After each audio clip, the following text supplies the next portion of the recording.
दिल्ली के निजामुद्दीन में शुक्रवार रात हुई फायरिंग की घटना ने राजधानी की सुरक्षा व्यवस्था पर सवाल खड़े कर दिए हैं। ये इलाका न केवल धार्मिक रूप से संवेदनशील है, बल्कि बीते वर्षों में कई बार चर्चा में भी रहा है। लेकिन इस बार मामला धार्मिक या आतंकी एंगल से नहीं, बल्कि एक निजी रंजिश का है, जो इतने बड़े विवाद में बदल गया कि गोलियां चल गई और एक दुकानदार अस्पताल पहुंच गया। पूरा मामला क्या है, आइए जानते हैं।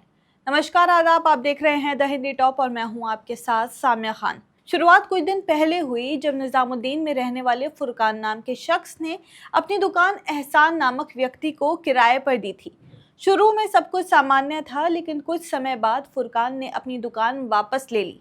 बताया जा रहा है कि लगभग 15 दिन पहले एहसान से दुकान खाली करवा ली गई थी और बस यहीं से विवाद ने तूल पकड़ लिया।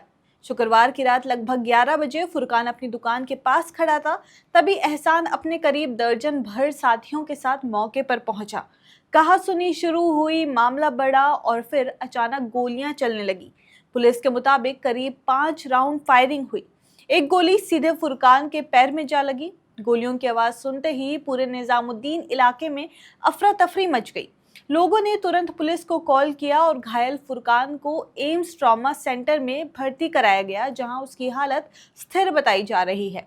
देश की राजधानी और वो भी इतना सेंसिटिव इलाका जहां सुरक्षा हमेशा हाई अलर्ट पर रहती है, वहां अगर आधी रात को खुलेआम गोलियां चलती हैं तो सवाल उठना लाजमी है।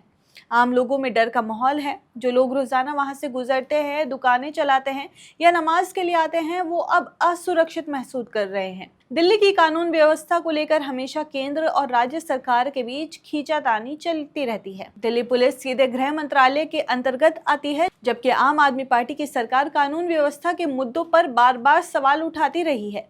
ऐसे में जब निजामुद्दीन जैसे हाई सेंसिटिव जोन में गोलीबारी होती है, तो ये सिर्फ क्राइम की खबर नहीं रहती, ये सरकार की नाकामी की कहानी बन जाती है।